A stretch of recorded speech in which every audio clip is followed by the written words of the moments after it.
Hello guys and welcome back to my channel Sirf IAS. दोस्तों आज मैं आपके सामने प्रेजेंट कर रही हूँ विजन आईएएस की पीटी 365 2022 की पॉलिटी एंड कॉन्स्टिट्यूशन का पार्ट 14। तो आइए शुरू करने से पहले चैनल को सब्सक्राइब कर लीजिए, बेल आइकन को प्रेस करिए ताकि आपको रेगुलर अपडेट्स मिलती रहें। तो सबसे पहले दोस्तों जो टॉपिक है वो जान लेते हैं। इसमें हम कुछ इंपॉर्टेंट एस्पेक्ट्स ऑफ गवर्नेंस के बारे में डिस्कस करेंगे। जैसे कि सबसे पहला है सिटीजन्स चार्टर। क्यों रहा न्यूज में, सबसे पहले हम ये समझ लेते हैं। दोस्तों recently ministry of Panchayati Raj ने कोलैबोरेशन किया with national institute of rural development and Panchayati Raj के साथ में और रिलीज करा model panchayat citizen charter framework को। तो अब ये जो मैंने खतरनाक से नाम बोल दिया है उसके बारे में डिस्कस करते हैं थोड़ा सा कि आखिरकार ये मॉडल पंचायत सिटीजन चार्टर क्या है। दोस्तों पंचायत जो इंडिया के अंदर है ना, ये बनती हैं द थर्ड टीयर है सरकार का रूरल एरियाज में, एज वी ऑल नो, और ये रिस्पॉन्सिबल हैं बेसिक सर्विसेज को डिलीवर करने में, जैसे कि हमारे आर्टिकल नंबर 243 जी में लिखा है संविधान के। स्पेशली उन एरियाज में जहाँ पे हेल्थ और सैनिटेशन, एजुकेशन, न्यूट्रिशन और ड्रिंकिंग वाटर की खासकर जो इन एरियाज में ध्यान दिया जाता है। जैसे कि कौन से एरियाज हो गए आपके, हेल्थ, सैनिटेशन, एजुकेशन, न्यूट्रिशन और ड्रिंकिंग वाटर। देखिए बेसिक ऑब्जेक्टिव इसका जो ग्राम पंचायत का होता है, ग्राम पंचायत सिटीजन चार्टर का, वो ये होता है कि सिटीजन्स को एम्पावर करें in relation to public services, ताकि क्वालिटी जो सर्विसेज की है वो प्रॉपर इम्प्रूव की जा सके, जैसे कि सिटीजन्स की एक्सपेक्टेशन है उस हिसाब से। ये प्रोफेशनलिज्म लाता है पंचायत के काम में, फंक्शनिंग में, और मदद करता है कि सारे सेक्शंस ऑफ सोसाइटी को रीच कर सके, पहुंच सके कम्युनिटी के अंदर बिना किसी भेदभाव के, बिना किसी डिस्क्रिमिनेशन के। जो स्टैंडर्ड कमिट करे जाते हैं पंचायत के द्वारा, ये यूजफुल चीजें हैं मॉनिटर करने के लिए और इवैल्यूएशन करने के लिए सर्विस डिलीवरी की। ये मदद करता है सिटीजन्स को अवेयर करने में उनके राइट्स के बारे में एक तरफ, और दूसरी तरफ पंचायत को और उनके इलेक्टेड रिप्रेजेंटेटिव को डायरेक्टली अकाउंटेबल बनाता है लोगों के लिए दूसरी तरफ। तो ये तो हम समझ गए, लेकिन national institute of rural development and Panchayati Raj के बारे में नहीं समझे, इसलिए हम वो समझते हैं।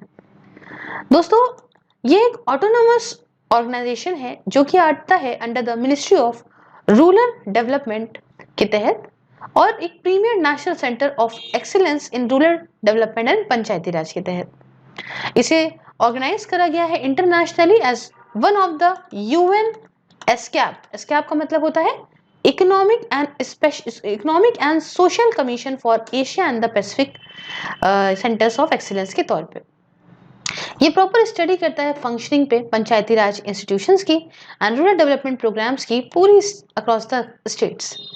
इसका विजन होता है फोकस डालना पॉलिसीज और प्रोग्राम्स पे जिससे रूरल पुअर जो गरीब है उनका फायदा होता है, एनर्जाइज करना डेमोक्रेटिक डिसेंट्रलाइजेशन प्रोसेस को, इम्प्रूव करना ऑपरेशन और एफिशिएंसी रूरल डेवलपमेंट पर्सनल की, प्रमोट करना ट्रांसफर ऑफ टेक्नोलॉजी को अपने सोशल लेबोरेटरीज और टेक्नोलॉजी पार्क के माध्यम से, और एक इन्वायरमेंट अवेयरनेस को भी क्रिएट करना। इतना समझे। अब यहाँ पे जो चार्ट है थोड़ा सा ये जो है इसको थोड़ा समझते हैं। दोस्तों यहाँ पे आप देख सकते हो बहुत ही उसमें है कि भाई यहाँ पे प्रिंसिपल्स, ये वन सेकेंड, सबसे पहले तो हम यहाँ पे थोड़ा सा प्रिंसिपल्स के बारे में जानते हैं सिटीजन्स चार्टर के। तो बात ये है कि transparency, accountability, value, quality, standard, choice, ये सारे तो इसके प्रिंसिपल्स हैं। और कंपोनेंट्स अगर हम देखें तो vision and mission organisation, expectation from clients, grievance and redressal mechanism, detail of business transacted by organisation. उसके साथ यहाँ पे हम देखें तो भाई स्टेक होल्डर्स में जैसे सिटीजन्स, क्लाइंट्स वगैरह आते हैं, और स्टैंडर्ड ऑफ सर्विस जैसे क्वालिटी, टाइमलाइन वगैरह। तो ये सब कुछ काफी कुछ इसके अंदर आता है। नेक्स्ट बताती है how did the concept of citizen charter involve. ठीक है, किस तरीके से ये जो कॉन्सेप्ट है सिटीजन चार्टर का ये इवॉल्व हुआ। दोस्तों ये जो कॉन्सेप्ट है ना, ये पहली बार लाया गया था, इम्प्लीमेंट किया गया था यूनाइटेड किंगडम में 1991 में। कब? 1991 में। एम ये था कि हम पब्लिक सर्विसेज की क्वालिटी को अच्छा करेंगे लोगों के लिए, देश के। इंडिया ने इस सिटीजन चार्टर को अडॉप्ट करा है, याद रखिएगा, 1997 में at the conference of chief ministers of various states and union territories, जो कि न्यू दिल्ली के अंदर हुई थी। Department of administrative reforms and public grievances ने शुरुआत करा ये टास्क कोऑर्डिनेट करने का, फॉर्मुलेट करने का और ऑपरेशनलाइज करने का सिटीजन चार्टर को। Right of citizens for time bound delivery of goods and services and redressal of the grievance bill 2011, that is citizen charter, ये यहाँ पे एक ऐसा मैकेनिज्म क्रिएट करना चाहता है ताकि टाइम से जो है गुड्स और सर्विसेज की डिलीवरी सिटीजन्स को हो सके। हालांकि ये बिल जो है वो लैप्स हो गया था, क्यों? क्योंकि लोकसभा 2014 में यहाँ पे डिसॉल्व हो गई थी। इससे रिलेटेड कुछ न्यूज के बारे में भी जान लेते हैं। दोस्तों, मिनिस्ट्री ऑफ पंचायती राज ने इशू करा Mysuru declaration on service delivery by panchayats. Declaration का एम ये है रिकॉग्नाइज करना सिटीजन सेंट्रिक सर्विसेज को at the core of the governance. 16 states ने साइन करा Mysuru declaration and resolve to roll out the common minimum service delivery by panchayats across the country from April 1, 2022। और last topic ये है कि कुछ major initiatives जो सरकार के द्वारा लिए गए हैं यहाँ पे कैपेबिलिटीज जो है ना ये पंचायती राज इंस्टीट्यूशंस की, इनको बढ़ाने के लिए। तो पहला है राजीव गांधी पंचायत सशक्तिकरण अभियान। किस लिए है? ताकि कैपेबिलिटीज और इफेक्टिवनेस ग्राम पंचायत की और ग्राम सभा की बढ़ाएं, प्रमोट करें लोगों का पार्टिसिपेशन पंचायत में, मजबूत बनाएं इंस्टीट्यूशनल स्ट्रक्चर को ताकि प्रॉपर कैपेसिटी बिल्ड हो सके पंचायत वगैरह की, वगैरह वगैरह और भी काम है।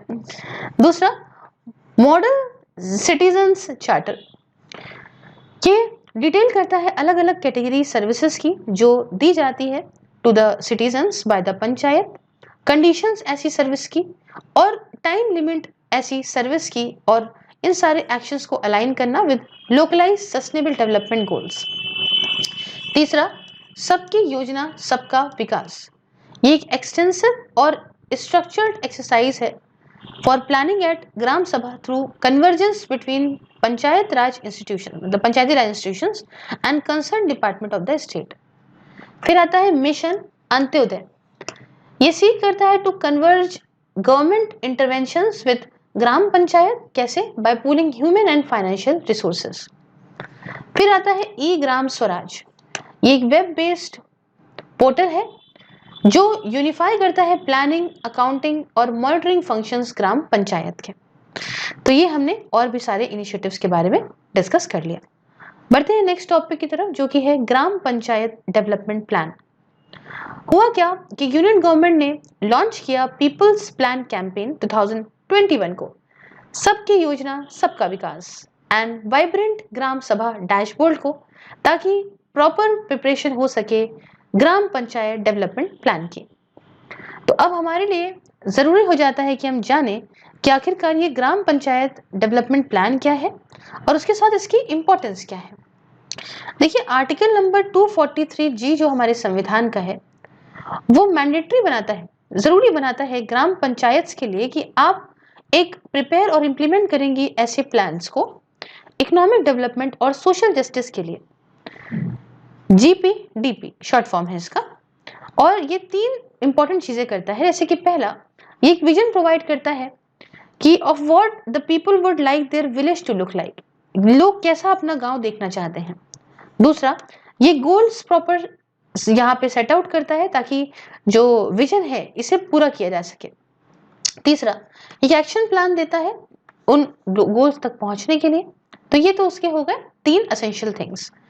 उसके बाद ये GPDP जो है ये कॉम्प्रिहेंसिव और बेस्ड हो पार्टिसिपेटरी प्रोसेस पे, इसके अंदर कम्युनिटी हो, पर्टिकुलरली ग्राम सभा वगैरह सब प्रॉपर पार्टिसिपेट करें इन कन्वर्जेंस विद स्कीम्स जो कि रिलेटेड है सारी सेंट्रल मिनिस्ट्रीज से या लाइन डिपार्टमेंट से, जो कि रिलेटेड हैं टू 29 सब्जेक्ट्स हमारे जो 11 शेड्यूल ऑफ द कॉन्स्टिट्यूशन में लिस्टेड हैं। तो during the PPC campaign structured Gram Sabha meetings की जाती हैं ताकि प्रॉपर ये GPDP को प्रिपेयर किया जा सके next financial year, that is 2022 और 23 के लिए। कन्वर्जेंस के अंदर देखते हैं कि भाई ज़्यादा इम्पोर्टेंस है in the view of the fact कि जो पंचायत हैं वो काफ़ी इम्पोर्टेंट रोल प्ले कर सकती हैं अफेक्टिव इम्प्लीमेंटेशन के लिए फ्लैगशिप स्कीम्स का on subjects of national importance for transformation of rural India. साथ में मिनिस्ट्री ऑफ पंचायती राज ने प्रिपेयर किया model guidelines for GPDP and circulate करा उसी गाइडलाइंस को for the to the all the states जहां पे part 9 of the constitution applicable होता है। तो ग्राम सभा डैशबोर्ड के बारे में हम थोड़ी बात पहले जान लेते हैं। दोस्तों इस डैशबोर्ड को जो है वो मदद करेगा डैशबोर्ड मैक्सिमम पार्टिसिपेशन को बढ़ाने में through the meeting of the Gram Sabha, standing committee meeting of Gram Panchayat and meeting of elected Panchayat public representative throughout the year. Next topic हमारा है गुड गवर्नेंस इंडेक्स के बारे में। न्यूज में क्यों रहा? क्योंकि गुड गवर्नेंस इंडेक्स 2021 को लॉन्च किया गया गुड गवर्नेंस डे मतलब 25 ऑफ दिसंबर को। दोस्तों हमारे लिए इंपॉर्टेंट है याद रखना कि 25 ऑफ दिसंबर को होता है गुड गवर्नेंस डे। अब गुड गवर्नेंस इंडेक्स थोड़ा इस चार्ट के माध्यम से देख लीजिए। Citizen centric governance, environment, judicial and the public safety, social welfare and development, economic governance, public infrastructure and unities, public health, human resource development, commerce and industry और agriculture and allied sections। ठीक है, अब यहाँ पे आते हैं और थोड़ी सी गुड गवर्नेंस इंडेक्स के बारे में बात जानते हैं। देखिए ये जो इंडेक्स है ना ये एक्सेस करता है स्टेट ऑफ गवर्नेंस को across the states and UTs, जो इनेबल करती है रैंकिंग स्टेट्स और डिस्ट्रिक्ट की और प्रोवाइड करते हैं comparative picture while developing competitive spirit for improvement. ये एक बाय एनुअल एक्सरसाइज है department of administrative reforms and public grievance के द्वारा। ऑब्जेक्टिव क्या है? उद्देश्य ये है कि हम एक ऐसा टूल बनाएं जिसे एक जैसा यूनिफॉर्मली यूज किया जा सके स्टेट्स और यूटीज में, ताकि एक्सेस करें इम्पैक्ट अलग अलग इंटरवेंशन का जो सरकार राज्य की सरकार और यहाँ पे सेंटर की सरकार लेती है। देखिए 10 सेक्टर्स को आइडेंटिफाई किया गया है ना, जो मैंने आपको पहले वाले चार्ट में बता दिया फॉर दी GGI 2020-2021 के। तो स्टेट्स जिनको कैरेक्टराइज करा गया है एक 4 ग्रुप में किया गया है इनको, जैसे कि पहली है नॉर्थ ईस्ट और हिल स्टेट्स, दूसरी है यूटीज और अदर स्टेट्स ग्रुप ए और ग्रुप बी। अब यहाँ पे कुछ की हाइलाइट्स के बारे में जानते हैं इंडेक्स के। देखिए 20 स्टेट्स जो है इन्होंने इम्प्रूव करा खुद का कॉम्पोजिट जी मतलब ये जो आपका गुड गवर्नेंस स्कोर्स हैं ओवर 2019 इंडेक्स स्कोर्स से काफी 20 स्टेट्स ने इसमें फायदा मतलब इम्प्रूवमेंट दिखाया है।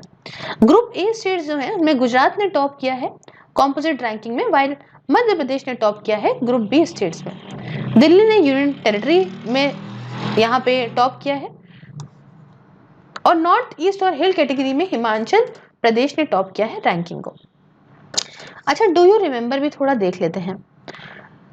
TADP transformation of aspirational district programme. दोस्तों transformation of aspirational district programme ये एक मेजर पॉलिसी इनिशिएटिव है ताकि बढ़िया से इंप्रूव कर सकें सोशियो इकोनॉमिक स्टेटस को 115 डिस्ट्रिक्ट का अक्रॉस द कंट्री। फोकस है कि हम हर एक डिस्ट्रिक्ट की स्ट्रेंथ मजबूत बनाएंगे, आइडेंटिफाई करेंगे लो हैंगिंग फ्रूट्स को ताकि फटाफट से इम्प्रूवमेंट करें और यहाँ पे प्रोग्रेस करें रैंक में डिस्ट्रिक्ट के। ये ड्रिवन है primarily by the state government. Track करता है 49 इंडिकेटर्स को अक्रॉस 5 करोड़ कोर जो थीमेटिक एरियाज हैं, जिसमें आपका हेल्थ एंड न्यूट्रिशन आता है 30% इसका वेटेज है, एजुकेशन का भी 30% है, एग्रीकल्चर एंड वाटर रिसोर्सेज का 20% है, फाइनेंशियल इंक्लूजन स्किल डेवलपमेंट का 10% है और बेसिक इंफ्रास्ट्रक्चर का भी 10% है।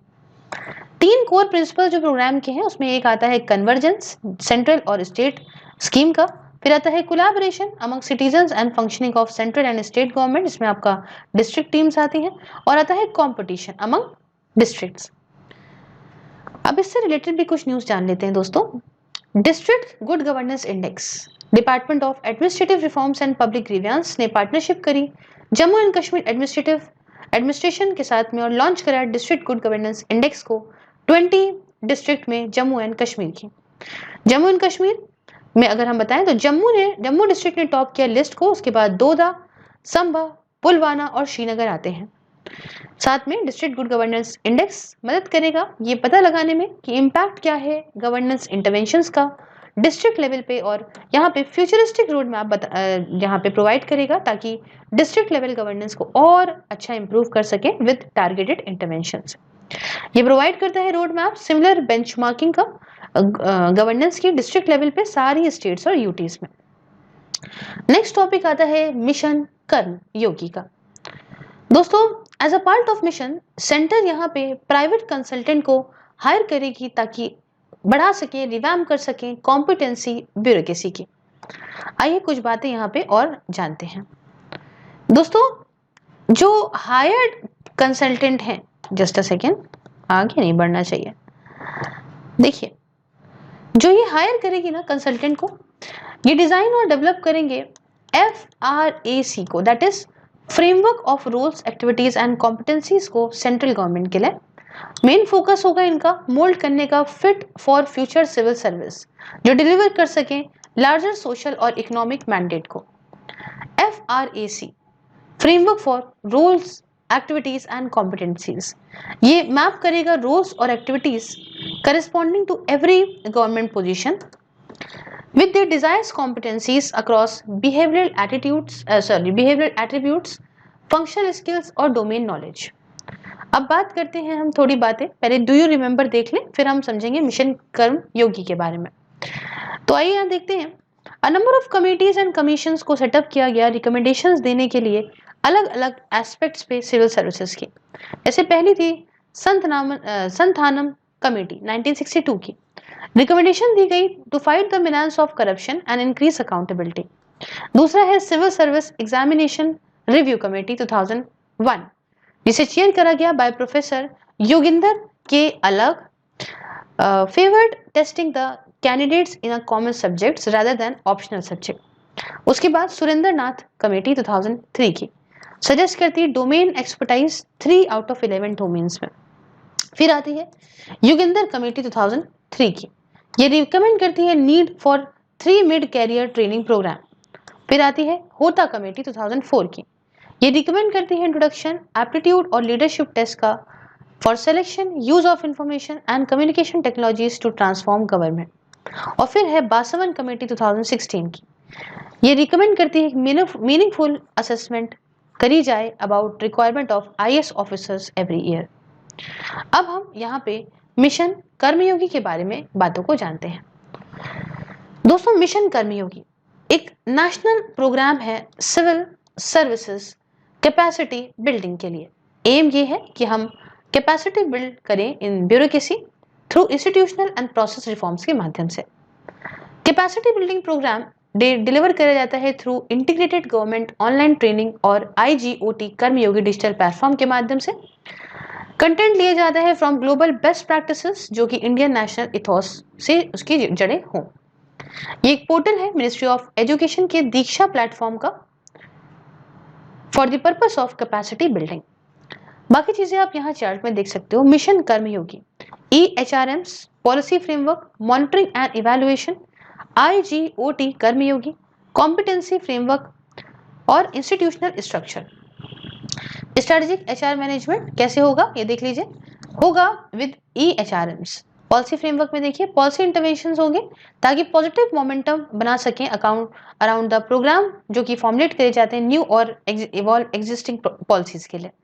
फिर यहाँ प्रॉपर इवैल्यूएशन, हाँ, और ये large scale comprehensive learning platform underpinning the mission and enabling online offline blended learning. उसके साथ shift from role to role with indigenous competency framework link to personal process. हमने ये सब एक्सप्लेन कर दिया है आपको सारी बातें।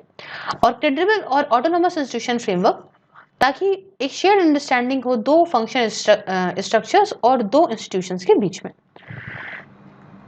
बढ़ते हैं नेक्स्ट टॉपिक की तरफ, डिजिटल राइट्स। न्यूज में क्यों रहा? European commission in the global first इन्होंने प्रपोज करे set of digital rights and principles को रिसेंटली। न्यूज के बारे में और बात जानते हैं। दोस्तों, ये एक्सटेंशन है Berlin declaration on digital society and value based digital government of European union council का। इसके साथ यहाँ पे इसके 6 प्रिंसिपल्स आउटलाइन है, अभी मैं आपको बताती हूँ। अब कुछ बातें हम यहाँ पे जानते हैं डिजिटल राइट्स के बारे में। अब पहले तो हम ये 6 देख रहे हैं ना, ये 6 चीजें तो हैं ही, ये तो हम बताएंगे digital citizenship rights and principle of Europeans. लेकिन उसके पहले थोड़ा डिजिटल राइट्स के बारे में समझते हैं।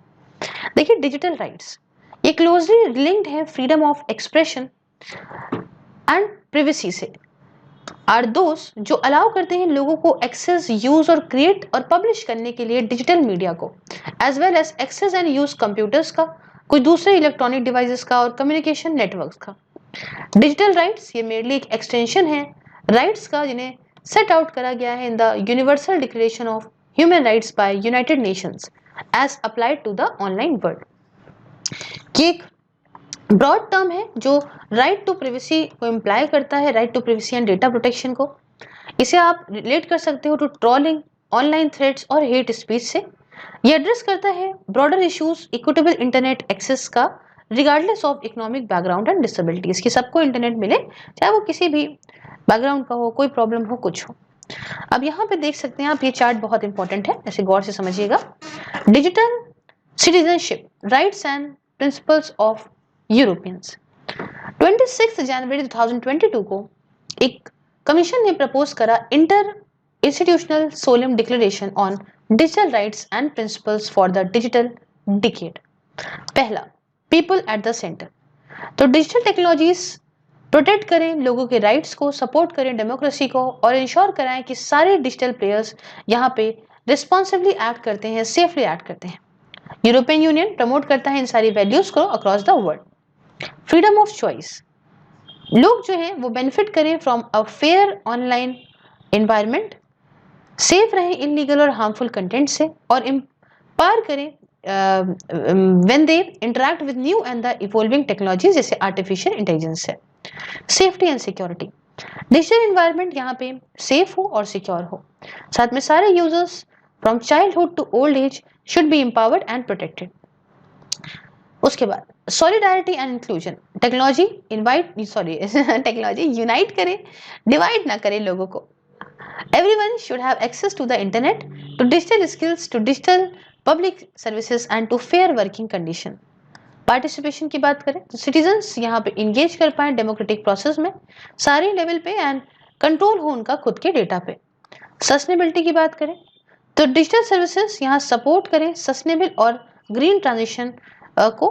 लोगों को यहाँ पे जरूरत है जानने की environmental impact and energy consumption से रिलेटेड बातें को अपने डिवाइसेस से, है ना, उनके डिवाइस में क्या है, इन्वायरमेंटल इम्पैक्ट क्या पड़ता है, एनर्जी कंजम्पशन क्या है, सब उनको पता होना चाहिए। नेक्स्ट टॉपिक की तरफ बढ़ते हैं, public procurement and project management के बारे में। दोस्तों न्यूज में इसलिए रहा क्योंकि रिसेंटली डिपार्टमेंट ऑफ एक्सपेंडिचर ने मिनिस्ट्री ऑफ फाइनेंस के अंदर रिलीज करा guidelines for reforms in the public procurement and project management से रिलेटेड। आइए हम थोड़ा public procurement and project management framework को इंडिया के अंदर क्या है उसे समझते हैं। देखिए public procurement and project management के अंदर आता है गुड्स और सर्विसेज का प्रोक्योरमेंट जो पब्लिक एंटिटीज करती हैं और एग्जीक्यूशन करती हैं अलग अलग प्रोजेक्ट्स का, जैसे गुड्स और सर्विसेज जो परचेज करती है सरकारी एजेंसी, सरकारी एंटिटीज पब्लिक सर्विस डिलीवरी के लिए। आज के टाइम पे general financial rules and ministry of finance procurement manuals act यहाँ पे करता है एज जनरल गाइडलाइंस जो फॉलो करती है सारी agency with freedom for agencies to have its own procurement rules complying with general rules. Example ministry of defence, railways etcetera. Almost 50% respective budget खर्चा होता है पब्लिक प्रोक्योरमेंट पे। इनका खुद का प्रोक्योरमेंट गाइडलाइंस है जैसे कि डिफेंस एक्विजिशन प्रोसीजर 2020। अब यहाँ पे 2 चार्ट जो आप स्क्रीन पे देख सकते हैं, मैं उसको भी आपको एक्सप्लेन कर देती हूँ। Public procurement framework in India, constitution provision article 246, 288, 298, 299, 300, 300A और 355 कहता है। लेजिस्लेटिव प्रोविजंस जिसमें कॉन्ट्रैक्ट एक्ट 1872 है, सेल्स ऑफ गुड्स एक्ट 1930 है, प्रिवेंशन ऑफ करप्शन एक्ट 1988 है, आर्बिट्रेशन एंड कॉन्सिलेशन एक्ट 1996 है, कंपटीशन एक्ट 2002 है, CVC 2003, RTI 2005, procurement act of at state level है। Administrative guidelines DEPR 1978, GFRs 2017, MSMEs Order 2012, MOF manuals, आपका defence railways PWD manuals, METI, ROP and PMA और DGS and D manual 1999. Overseas procurement policy division CVC, CAG है ना, CAG हो गए अपने, CCI हो गए, CBI हो गए। की प्रोविजंस रिलेटेड गाइडलाइंस के हिसाब से बेटर प्रोजेक्ट का एग्जीक्यूशन और क्वालिटी हो वाया डिटेल प्रोजेक्ट रिपोर्ट्स और फिजिबिलिटी स्टडी या ग्राउंड सर्वे वगैरह के माध्यम से। प्रोसीजरल क्लैरिटी हो, for example defining the role of project management consultation और डिस्प्यूट रिडक्शन हो through critical review and arbitration code के माध्यम से, और मतलब ये कोड अवार्ड या तो कोड अवार्ड के माध्यम से। डिजिटल ट्रस्ट हो through open online tendering as default implementation of electronic measurement books, strict payment timelines हो, allow हो fixed budget based selection for consultancy service and consultant substitution only in compelling or unavoidable circumstances, और introduction हो incentive का। Next यहाँ समझते हैं do you remember को, थोड़ा सा स्क्रीन पे देखिए। WTO agreement on government procurement GPA के बारे में क्या आपको याद है? ये एक प्लूरिलेटरल अग्रीमेंट है। इसका मतलब ये अप्लाई करता है to a number of WTO members पे, बट सब पे नहीं करता, ताकि इंश्योर करे ओपन फेयर और ट्रांसपेरेंट कंडीशंस को कंपटीशन की। सरकार जो प्रोक्योर करती है ना प्रोक्योरमेंट मार्केट में, सरकारी प्रोक्योरमेंट मार्केट्स में, ये गारंटी करता है नेशनल ट्रीटमेंट और नॉन डिस्क्रिमिनेशन सप्लायर्स के लिए पार्टीज की to agreement with respect to procurement of covered goods, services, construction services, जो कि सेट आउट है हर एक पार्टी के शेड्यूल में। इंडिया इसकी पार्टी नहीं है, याद रखिएगा, बट एक ऑब्जर्वर गवर्नमेंट है फ्रॉम 2010। अब कुछ दूसरे टॉपिक्स जो कि न्यूज में रहे उसको समझते हैं। सबसे पहला हम जानेंगे लोकपाल के बारे में। स्क्रीन पे देखते रहिए, अब सब कुछ स्क्रीन वाले ही बचा है। दोस्तों, centre is yet to appoint director of inquiry, जैसा प्रिस्क्राइब करा गया था लोकपाल एंड लोकायुक्त एक्ट 2013 के द्वारा। लोकपाल एक नेशनल एंटी करप्शन ऑम्बड्समैन है, जो देखते हैं अगर कंप्लेंट वगैरह किसी पब्लिक सर्वेंट्स के खिलाफ होती हैं, जो कि डिफाइन करा गया है under the Lokpal and Lokayukta act 2013 के तहत। दोस्तों, एक्ट के हिसाब से यहाँ पे एक डायरेक्टर होना चाहिए इंक्वायरी का, जिसकी रैंक जॉइंट सेक्रेटरी से कम ना हो, और इसे अपॉइंट करा जाएगा सरकार के द्वारा, जो कि प्रिलिमिनरी इंक्वायरी करेगा, refer to the central vigilance commission by the Lokpal. दो लोकपाल जो है वो 2019 में आया था, डायरेक्टर ऑफ इंक्वायरी अभी भी अपॉइंट नहीं हुए हैं, इतनी पुरानी बात हो रही है। देख रहे हैं आप फीचर्स, देखिए एक्ट के। पहला, jurisdiction of Lokpal, prime minister, minister, member of parliament, group A, B, C और D ऑफिसर। याद रखिएगा, इसमें सब ये सब आते हैं, ये सवाल बनता है। प्राइम मिनिस्टर, मिनिस्टर्स में और MPs और group A, B, C, D officer. Lokpal के अंदर चेयरमैन होते हैं, मैक्सिमम 8 मेंबर्स हो सकते हैं, जिसमें 50% जुडिशियल मेंबर्स होंगे।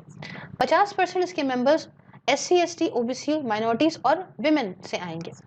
8 मेंबर्स को अपॉइंट करता है प्रेसिडेंट। रिकमेंडेशन इसमें सिलेक्शन कमेटी की होती है, जिसके अंदर प्रधानमंत्री, स्पीकर ऑफ लोकसभा होंगे, लीडर ऑफ ऑपोजिशन होंगे इन द लोकसभा, और चीफ जस्टिस ऑफ इंडिया होंगे, या फिर सिटिंग सुप्रीम कोर्ट के जज होंगे जिन्हें CJI नॉमिनेट करें, और एमिनेंट ज्यूरिस्ट होंगे जिसे प्रेसिडेंट नॉमिनेट करेंगे। दूसरे नंबर पे ई गवर्नेंस के बारे में आइए जानते हैं। तो 24th national e governance conference को अडॉप्ट करा गया हैदराबाद डिक्लेरेशन में। हाइलाइट्स क्या है हैदराबाद डिक्लेरेशन की? ट्रांसफॉर्म करना सिटीजन सर्विसेज को आधार, UPI, डिजी लॉकर, उमंग, ई-साइन वगैरह का यूज करके। फास्ट ट्रैक इंप्लीमेंटेशन हो national level public digital platforms की, यही एक की सोशल सेक्टर के अंदर, जैसे कि हेल्थ, एजुकेशन, एग्रीकल्चर वगैरह। फॉस्टर करना रिस्पॉन्सिबल यूज इमर्जिंग टेक्नोलॉजी का, जैसे कि artificial intelligence, machine learning, blockchain, 5G वगैरह। National e governance service delivery assessment to be adopted in collaboration with the MeitY। कुछ ई गवर्नेंस इनिशिएटिव, जैसे कि भूमि project Karnataka के लिए, online delivery of land records, E Seva Andhra प्रदेश के लिए, ज्ञान दूत MP का है, सर्विस डिलीवरी इनिशिएटिव है, लोकवाणी UP का है, हैंडल करने के लिए ग्रीवियंसेस, लैंड रिकॉर्ड्स, मेंटेनेंस और प्रोवाइड करने के लिए मिक्सचर एसेंशियल सर्विसेज का। फ्रेंड्स, जैसे fast, reliable, instant, efficient network for disbursement of service, ये केरला का है। नेक्स्ट टॉपिक जो है वो है digital media content regulatory council के बारे में। दोस्तों, digital media content regulatory council इसको क्रिएट किया गया Indian broadcasting and digital foundation के द्वारा एक industry led self regulatory body के तौर पे डिजिटल ओटीटी प्लेटफॉर्म्स के लिए। ओटीटी का मतलब होता है ओवर द टॉप, समझ ही रहे हैं, आजकल तो बहुत सारे ओटीटी प्लेटफॉर्म्स हैं। ये फॉर्म किया गया as per mandate for of the information technology intermediary guidelines and digital media ethics code rule 2021 के हिसाब से। IBDF जिसे पहले इंडियन ब्रॉडकास्टिंग फाउंडेशन कहा जाता था, इसे सेटअप किया गया था 1999 में अपेक्स बॉडी के तौर पे ब्रॉडकास्टर्स की और ओटीटी ऑपरेटर्स की। ये एक सेकेंड ईयर मैकेनिज्म है एट द एपिलेटेड लेवल और ये सिमिलर है ब्रॉडकास्ट कंटेंट कंप्लेंट काउंसिल की तरह। BCCC ये एक इंडिपेंडेंट सेल्फ रेगुलेटरी बॉडी है non news general entertainment channels के लिए सेटअप करी गई है इंडियन ब्रॉडकास्टिंग फाउंडेशन के द्वारा जून 2011 में। आइए कुछ बातें जानते हैं information technology intermediary guidelines and digital media ethics code rules 2021 के बारे में। रूल्स 2021 को फ्रेम करा गया सेंट्रल गवर्नमेंट के द्वारा in exercise of powers under section 87 part 2 of the information technology act 2000 के अंदर and in supersession of the earlier information technology intermediary guidelines rule 2011 के अंदर। नवंबर 2020 में यूनियन गवर्नमेंट लेकर आई OTT platforms and news and current affair contents on online platforms को ministry of information and broadcasting है ना, IB ministry के अंदर। थ्री पार्ट्स क्या है रूल्स के। पार्ट 1 कहता है इंपॉर्टेंट डेफिनेशंस रूल की। पार्ट 2 डील करता है with regulation of social media intermediaries और एडमिनिस्ट्रेट करा जाता है ministry of electronics and information technology के द्वारा, मीटी जो अपनी है। और पार्ट 3 प्रोवाइड करता है कोड ऑफ एथिक्स को, प्रोसीजर को और सेफगार्ड करता है relation to digital media and over the top platforms online content curated platforms. Administrate करा जाता है by ministry of information and broadcasting के द्वारा। उसके साथ नेक्स्ट न्यूज पे आते हैं। न्यूज रिलेटेड है मेघालय इंटरप्राइज आर्किटेक्चर प्रोजेक्ट के से।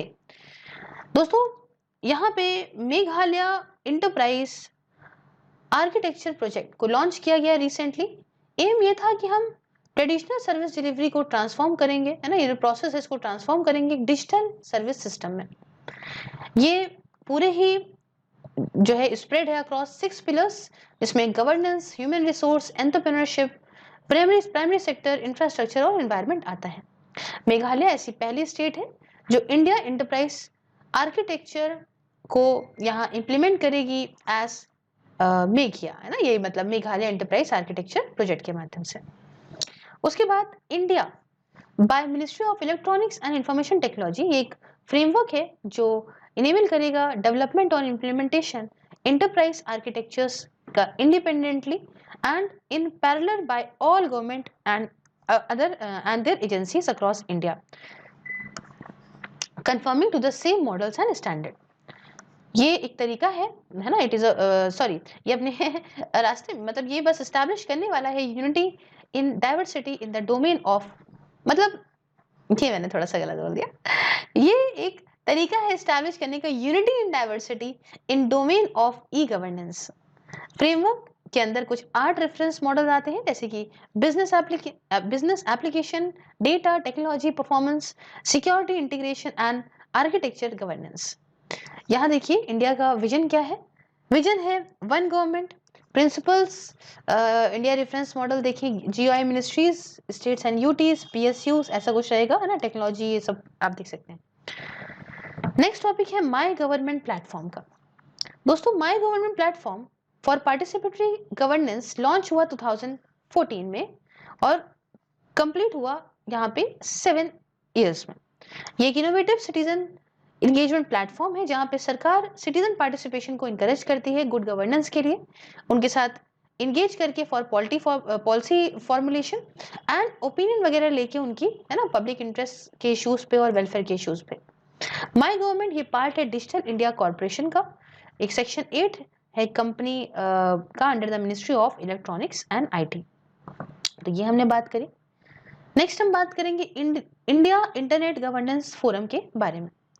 देखिए फर्स्ट इंटरनेट गवर्नेंस फोरम ये रिसेंटली हुआ है दोस्तों, और ये इसके अंदर देखिए ना, ये बनाया गया है in conference of the Tunis agenda of UN internet governance forum, IGF, India internet governance forum. ये एक मल्टी स्टेक होल्डर्स प्लेटफॉर्म है जहां पे सारे रिप्रेजेंटेटिव एक साथ आते हैं अलग अलग ग्रुप के और डिस्कस करते हैं पब्लिक पॉलिसी को, इश्यूज को जो कि इंटरनेट से रिलेटेड है। ये फैसिलिटेट करता है डिस्कशन इंटर गवर्नमेंट ऑर्गेनाइजेशन के बीच में, प्राइवेट कंपनीज के बीच में, सिविल सोसाइटी ऑर्गेनाइजेशन के बीच में, जो सब डील करती हैं है ना विद और आर इन्वॉल्व है इंटरनेट गवर्नेंस से related to public issues. Next topic है हमारा करप्शन परसेप्शन इंडेक्स के बारे में। ये रिलीज करा गया ट्रांसपेरेंसी इंटरनेशनल के द्वारा। इंडिया की रैंक आई 85 180 कंट्रीज में और स्कोर हमारा 40 था। लास्ट ईयर हमारी रैंक 86 थी। तो आप कहेंगे कि अच्छी थी, नहीं, ये जो इंडेक्स है ना वो स्केल 0 की यूज करता है। 0 का मतलब हाईली करप्ट और 100 का मतलब वेरी क्लीन, तो इसका मतलब गड़बड़ा गई है। रिपोर्ट का कहना है कि इंडिया का जो स्कोर है वो स्टैग्नेंट है, वही है पिछले 10 सालों से, और कुछ मैकेनिज्म जो मदद करते हैं रेन करने में इन करप्शन, ये वीक कर रहे हैं। डेनमार्क, न्यूजीलैंड और फिनलैंड ने टॉप करा है इंडेक्स में ज्वाइंटली, और इंडेक्स रैंक करता है कंट्रीज को उनके पब्लिक सेक्टर के करप्शन के बेसिस पे according to the experts and business people. और लास्ट है हमारा ऑल इंडिया मेयर्स कॉन्फ्रेंस के बारे में। दोस्तों 120 मेयर्स अलग अलग स्टेट से पार्टिसिपेट कर रहे हैं कॉन्फ्रेंस में। इसका थीम है न्यू अर्बन इंडिया। मेयर्स और चेयरपर्सन्स अर्बन लोकल बॉडीज से, ये पॉलिटिकल और एग्जीक्यूटिव हेड हैं म्युनिसिपल बॉडी के। आज के टाइम पे मेयर्स को इलेक्ट किया जाता है by city councillors who themselves are directly elected by urban voters. ठीक है, तो यहाँ पर हम इसको खत्म करते हैं। बस एक लास्ट पार्ट और आएगा छोटा सा। अगर आपको अच्छा लगा तो do like share and subscribe, और आप मुझे फॉलो कर सकते हो इन सारे प्लेटफॉर्म्स पे। आपको पीडीएफ्स वगैरह और वीडियोस वगैरह सब कुछ मिलती रहेंगी, सारे लिंक डिस्क्रिप्शन बॉक्स में है। साथ में आप मेरे काम में मुझे सपोर्ट भी कर सकते हैं by joining my membership. Thank you so much for watching. मिलते हैं जल्द ही नेक्स्ट वीडियो में। जय हिंद, जय भारत।